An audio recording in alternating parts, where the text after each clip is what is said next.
Leyendas y tradiciones circundan entre los saberes históricos de Coyoacán, barrio de mitos y de historia trágica llena de horror y victoria. Silencios melancólicos ha inspirado este prodigioso lugar, espacio abierto al tiempo en donde el pasar de la historia se percibe al andar por las hermosas calles que conservan el murmullo de voces prehispánicas, coloniales y modernistas. Síntesis que describe el devenir sociohistórico y cultural de México. El esplendor de Coyoacán es profundamente ancestral. Su origen se remonta a la aparición de los antiguos constructores de Huicuilco, quienes por la inmolación caprichosa de un volcán deciden asentarse en estas prodigiosas tierras de Coyohuacán, compartiendo tiempo y espacio con otros emigrantes que de muy lejos habían empezado su peregrinar y quienes, eclipsados por las bondades del lugar, deciden habitarlo. El pueblo tepaneca, primer asentamiento humano que convive con los coyotes abundantes de la zona y que da origen al característico nombre del lugar, está representado con un glifo de un coyote a punto de abalanzarse y el cual está marcado en su vientre, figura que simboliza la abstracción cultural de su lenguaje. Años más tarde, este mismo lugar sufre la hecatombe de la conquista europea, encarnada por españoles de ambición desmesurada, indispensables en aquella época para satisfacer sus proezas de aventura y exploración. Los adalides indígenas que lograron sobrevivir a tan feroz avaricia dieron gloria y esplendor al naciente imperio español, que día con día se apoderaba de nuevos territorios con más y mayor riqueza. La naturaleza de Victoria dio sus primeros frutos en Coyoacán, convirtiéndose en la primer sede administrativa del altiplano. Aquí, diacrónicamente, como en otros lugares del país, se produjo artífices de arte tequiqui, resultado de la aculturación artística entre el continente europeo y americano. Ejemplo de tan singular arte se puede apreciar en los detalles que adornan las jambas de los arcos de la iglesia de San Juan Bautista, edificación que se remonta a 1527, construida en un principio por los dominicos y que dio lugar a una iglesia con mayor dimensión hasta 1560, edificación terminada por la orden religiosa de los franciscanos y que hoy en día se admira como uno de los tantos ejemplos de inigualable arte sacro característicos del virreinato. Al interior de tan majestuosa obra se puede apreciar la Capilla del Rosario, ejemplo de exquisito artífice barroco del siglo XVIII que resguarda pinturas del mismo siglo y una imagen del Santísimo. Las características propias de la arquitectura virreinal se pueden apreciar en la Capilla de Indios, creación histórica de redención religiosa para los nuevos americanos convertidos a la fe cristiana. Esta singular capilla es característica de las iglesias del siglo XVI, que demuestra la intención de los españoles por adoctrinar bajo la misma concepción divina. Construcciones que albergan mitos y escenas nostálgicas de clamor histórico las podremos encontrar en tan especial pueblo de Coyoacán, como la afamada casa de Hernán Cortés. Según los mitos infundados que dominan el imaginario sociohistórico del lugar, esta existe todavía y es la que alberga las oficinas del municipio gubernamental de la localidad. Sin embargo, la historia está alejada de la creencia popular y de los insostenibles saberes cotidianos. La casa que hoy en día podemos apreciar corresponde a una obra del siglo XVIII, construida en solicitud de la familia Tornería. El valor de dicho inmueble reside en las diferentes expresiones culturales y sociohistóricas que ahí se reúnen, como lo son los murales de Diego Rosales, que se encuentra al interior de la capilla de la casa, obra que representa el dolor y sacrificio del tormento de Cuauhtémoc.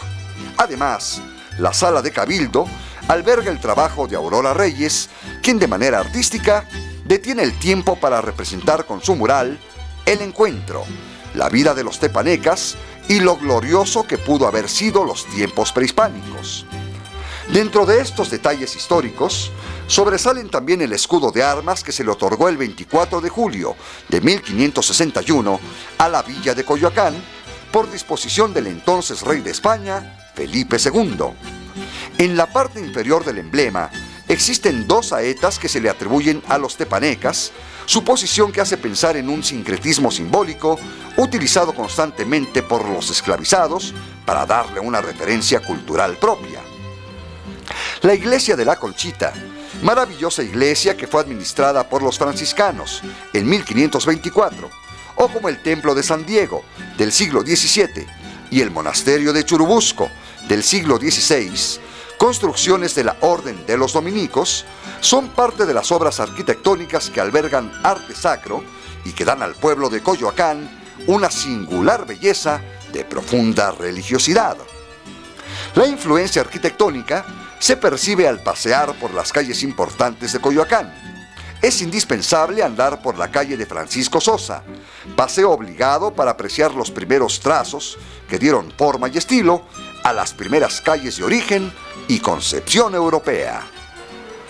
Entre las viviendas que destacan por su estilo arquitectónico y vivencias históricas en tan afamado barrio, sobresalen la Casa de Ordaz, construida en el siglo XVI, con su notable influencia árabe que sucumbió en Europa, conocido como Ajaraca. La vivienda del conquistador Pedro de Alvarado, que como dato curioso jamás habitó, muestra las influencias arquitectónicas del siglo XVIII. La Casa de la Colorada o de la Malinche, que según se cuenta, aquí asesinó el conquistador español a su legítima esposa, Catalina Juárez Maicaida, y tiempo más tarde la habitará su amante de sangre natural y con una inteligencia extraordinaria, la Malinche, quien ofreció parte de su vida a Hernán Cortés. Entre las construcciones del último siglo se puede apreciar Panzacola, ejemplo notable de las edificaciones afrancesadas del Porfiriato, en donde la simetría arquitectónica juega una importancia ornamental que se aprecia con su pórtico y su original mezcla de color que la hace única. Dentro de la misma época se puede distinguir una muestra de tan importante periodo como lo es el inigualable kiosco que adorna el Jardín Hidalgo, emblema festivo y emancipador del centenario independentista. La estructura ornamental diseñada con el estilo Art Nouveau de la época luce la excentricidad artística de su creador. Sus formas caprichosas que dan vida y movimiento a la obra en su conjunto armoniza con el colorido domo que ostenta el águila porfirista, lustre brillante de poder y gloria que significa parte de la ideología positivista de orden y progreso, pensamiento filosófico seguido a ultranza por el entonces presidente don Porfirio Díaz. Algunos de los afamados artistas del siglo XX que dejaron huella en la vida intelectual de México, tales como Frida Kahlo, Salvador Novo y León Trotsky, entre otros, residieron en esta zona sur de la ciudad y, sin proponérselo, le dieron un toque de vida más activo, glorioso y de crítica constante que se compaginó geográficamente con la Universidad Nacional Autónoma de México, inaugurada en el año de 1954. Esta construcción, realizada por los arquitectos Mario Pani y Enrique del Moral, quienes lograron materializar la realidad de una utopía que fue la más avanzada de su tiempo, se convirtió en la universidad más importante de Latinoamérica, espacio universitario donde se han realizado un trabajo monumental de trazos y figuras que dan vida y movimiento a la producción artística de Orozco, Diego Rivera, Francisco Eppens y José Chávez Morado, quienes con imaginación brillante escenifican momentos, símbolos e imágenes oníricas del ideario sociocultural de México. Afortunadamente, el barrio de Coyoacán atrae a miles de paseantes de todas las edades y de diferentes partes del país y del mundo que en búsqueda de libros o tertulias con aroma de café se dan cita en tan afamado lugar, el cual abre sus puertas para todo aquel que quiere estar en contacto con la historia del Coyoacán trágico y victorioso, el Coyoacán de grandeza intelectual y original, o el Coyoacán